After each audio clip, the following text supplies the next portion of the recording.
the American middle class being transferred to the big banks. Then, despite impotent howls of protest from a divided Congress, the independent Fed kept the money supply contracted for a full decade. Only World War II ended the terrible suffering the Fed inflicted on the American people.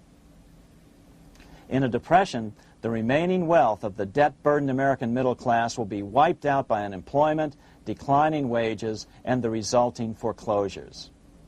If we start to act to reform our monetary system, the money changers may do what they did in 1929 and then the 1930s, crash the stock market and use that as a smokescreen while contracting the money supply.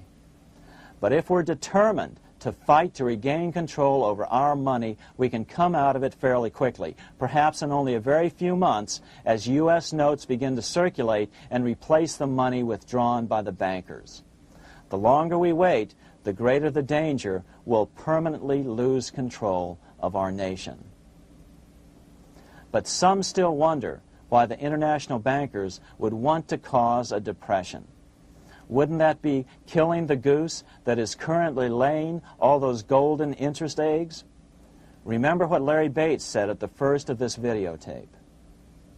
You see, in periods of economic upheaval, in economic crisis, wealth is not destroyed. It is merely transferred. Do we have any hints as to what the money changers have in store for us? Here's what David Rockefeller, the chairman of Chase Manhattan Bank, the largest Wall Street bank, had to say. We are on the verge of a global transformation. All we need is the right major crisis and the nation will accept the New World Order. So, crisis is needed to fulfill their plans quickly. The only question is when the crisis will occur. Fortunately, we probably have a little time. It's unlikely that this crisis will occur before the 1996 elections, but after that, the danger begins rising. But whether or not they decide to cause a crash or a depression through relentless increases in taxes and the loss of hundreds of thousands of jobs being sent overseas thanks to trade agreements such as GATT and NAFTA, the American middle class is an endangered species. Cheaper labor, including slave labor in Red China, which Harry Wu has heroically documented, is being used to compete with American labor. In other words, money is being consolidated in fewer and fewer hands as never before in the history of this nation or the world. Without reform, the American middle class will soon be extinct, leaving only the very rich few and the very many poor, as has already occurred in most of the world. We've been warned of all this by congressmen, presidents, industrialists, and economists down through the years. Religious leaders, too, have seen the danger. About 1898, during the time of William Jennings Bryan, Pope Leo XIII put it this way. On the one side, there is the party which holds the power because it holds the wealth, which has in its grasp all labor and all trade, which manipulates for its own benefit and its own purposes all the sources of supply, and which is powerfully represented in the councils of state itself. On the other side, there is the needy and powerless multitude, sore and suffering. Rapacious usury, which, although more than once condemned by the Church, is nevertheless under a different form, but with the same guilt, still practiced by avaricious and grasping men, so that a small number of very rich men have been able to lay upon the masses of the poor a yoke little better than slavery itself. More recently, during America's Great Depression, Pope Pius XI spoke of the same problem.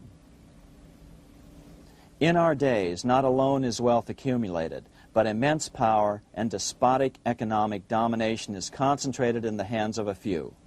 This power becomes particularly irresistible when exercised by those who, because they hold and control money, are able also to govern credit and determine its allotment. For this reason, supplying, so to speak, the lifeblood to the entire economic body and grasping, as it were, in their hands the very soul of the economy, so that no one dare breathe against their will.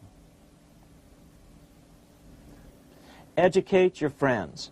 Our country needs a solid group who really understand how our money is manipulated and what the solutions really are. Because if a depression comes, there will be those who call themselves conservatives who will come forward advancing solutions framed by the international bankers. Beware of calls to return to a gold standard. Why? Simple, because never before has so much gold been so concentrated outside of American hands. And never before has so much gold been in the hands of international governmental bodies such as the World Bank and International Monetary Fund. A gold-backed currency usually brings despair to a nation, and to return to it would certainly be a false solution in our case. Remember, we had a gold-backed currency in 1929 and during the first 4 years of the Great Depression. Likewise, beware of any plans advanced for a regional or world currency. This is the international bankers' Trojan horse.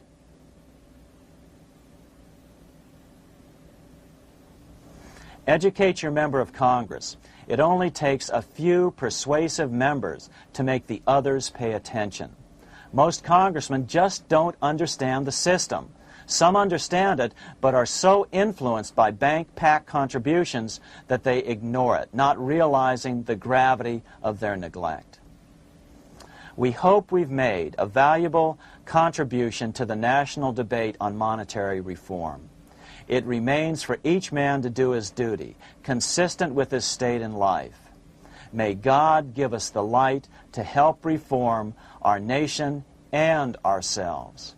We say ourselves because ultimately vast multitudes of men are going to be driven more and more to desperation by the accumulation of the world's wealth in fewer and fewer hands. Men will tend to become like their oppressors, selfish and greedy. Rather, let's keep in mind during this period of reform a warning not to lose sight of greater things, as Pope Pius XI put it. For what will it profit men that a more prudent distribution and use of riches make it possible for them to gain even the whole world, if thereby they suffer the loss of their own souls? What will it profit to teach them sound principles in economics, if they permit themselves to be so swept away by selfishness, by unbridled and sordid greed, that hearing the commandments of the Lord, they do all things contrary?